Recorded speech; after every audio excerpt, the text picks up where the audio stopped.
It's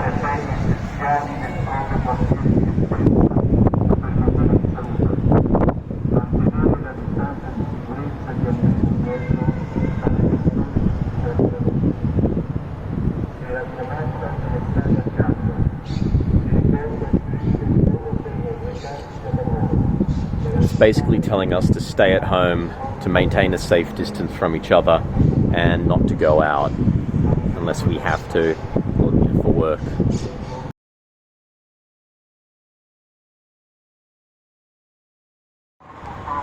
Okay, this is the second day now that the police van has gone past, telling us to stay home. So I guess it's getting pretty serious. But if you look, the Breadline is all the way to the cafe there at the moment. So it goes from the cafe house there, down the street, to the supermarket there. I think there was a delivery yesterday, so everything's fine. But the city's pretty quiet. At night time, it's so quiet. I always wanted it to be quiet because this street is a bit noisy and we need to upgrade the windows. But it's eerily quiet at the moment. Okay, it's just after 3:30 and the Breadline is going from there around, down there, down there, down there, all the way over to the KFC, and I think it's now going across the street. So things are changing. That's very long. I have never seen it that long before. Maybe things are getting a bit more serious now.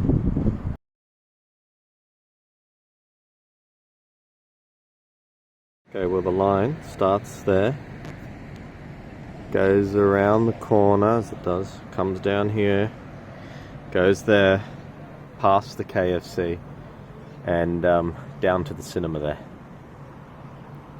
It's a long line now.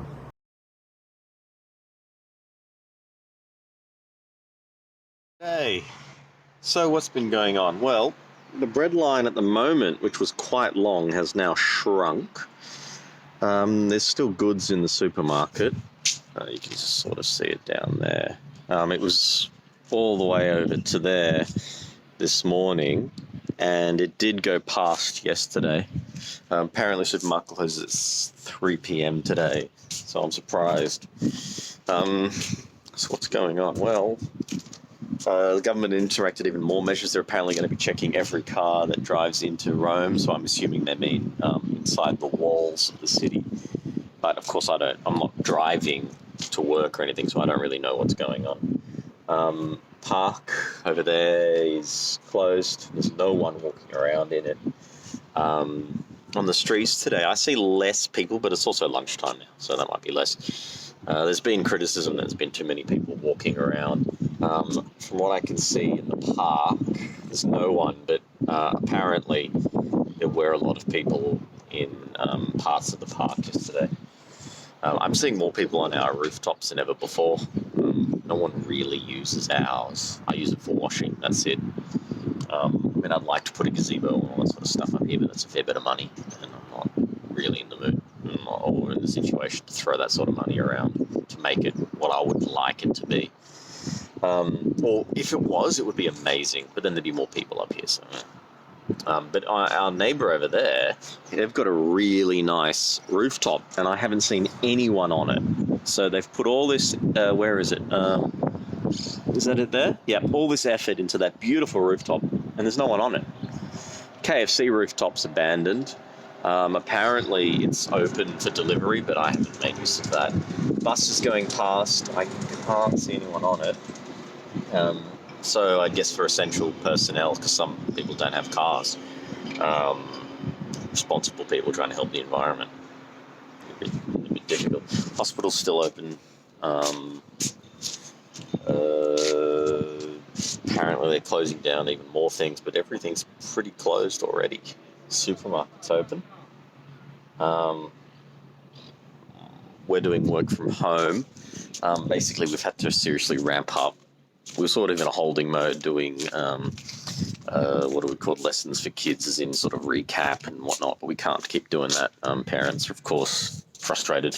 So I've got to basically write lesson plans for them, tell them, look, this is what we are doing today for your kid, outcomes, expectations. And then I got to, of course, translate it into Italian for them. And that's something I've never had to hand over lesson plans to parents before. But I've got to do that now.